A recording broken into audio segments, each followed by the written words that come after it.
What's your favorite coming-of-age movie? Dead Poets Society, Stand By Me, Breakfast Club? But I bet nowhere on your list is Clueless. Because why would a bloody 90s rom-com be on your list of favorite coming-of-age movies, right? Oh, for shame, you silly little feller, for I may have never baked a croissant, but at least I know that Clueless isn't a rom-com. Ugh, as if! Think about it. What makes a movie a rom-com? When I asked my friends, they pretty much all said the same thing. Somebody drew a penis. Oh. And another penis. Penis, penis, penis. Very mature, guys. It's a movie about a romance that's funny. Our love fern! It's dead.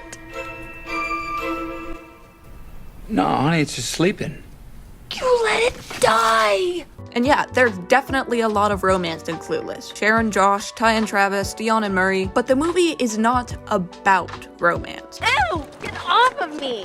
Heck, Josh is only in 12 out of the movie's 39 scenes. Dion and Murray's relationship is hanging on by a thread, and Ty spends half the movie ignoring Travis. Clueless isn't about romance. It's about a teenager growing up and learning that the world isn't all about her. Lucy, you know I don't speak Mexican.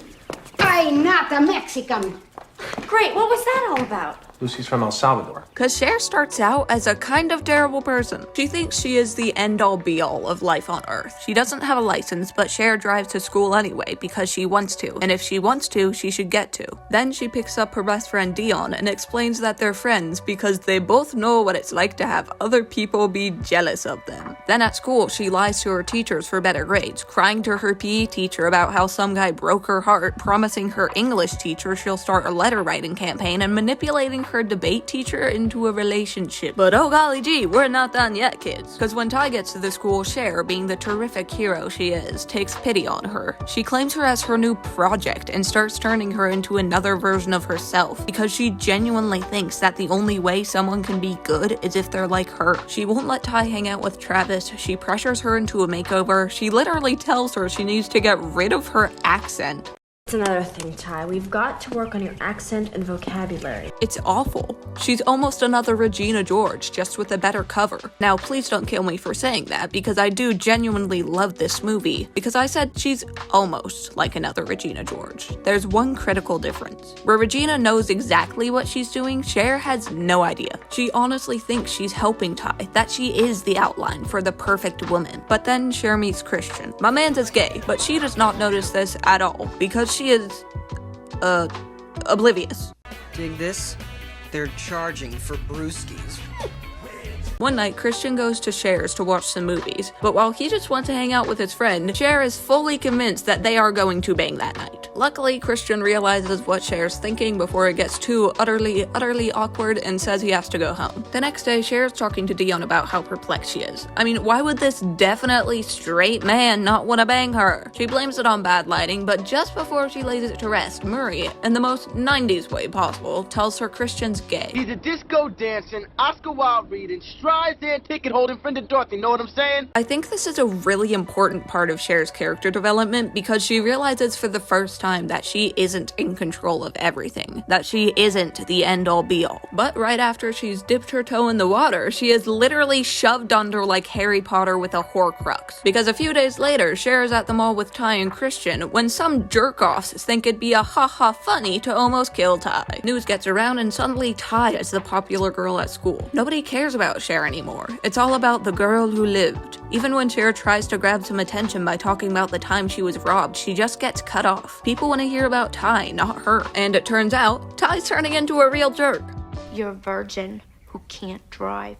She's turning into Cher, and Cher realizes that. She realizes that that's exactly how she's been acting her whole life. That she used to be the one making conversations all about herself. That she was the instigator in every fight with Josh. And in that moment, Cher realizes that she's just Cher. Not some leading lady in a Broadway show, not the princess in a Disney movie, just Cher. Just a regular person. And if she's just a regular person, not only does that mean she's just like everybody else, it means everybody else is just like her.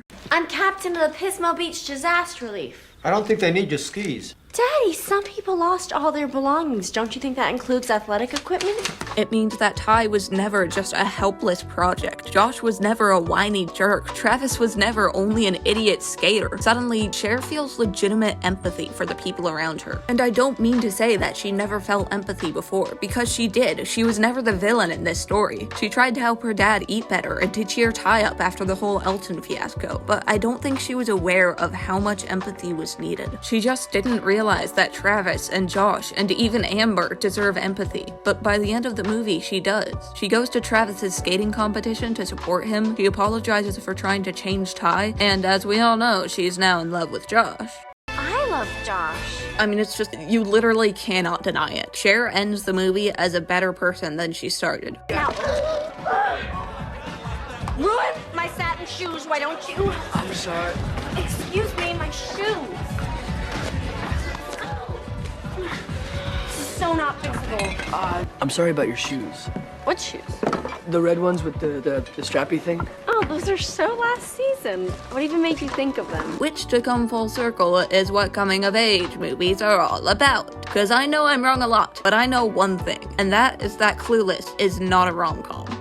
That wraps up today's video, gang. I've actually been thinking about this one for a long time. Like, I tried writing the script a month ago, but I just love the movie so much, I wasn't sure how to do it justice and to put what I wanted to say into words. I'm also terrified that people are gonna get the wrong idea and think that I hate Cher, but I swear to you, I do not hate Cher. I love this movie, please. I love her story so much. The character growth is really underappreciated. But yeah, that's all I got for you, gang. Thanks for watching, and make sure to smash that subscribe button. I'll see you next time. I don't know my biggest concern. My biggest concern is the smell. The smell? The smell of it. Yeah, and it's not Cece's fault.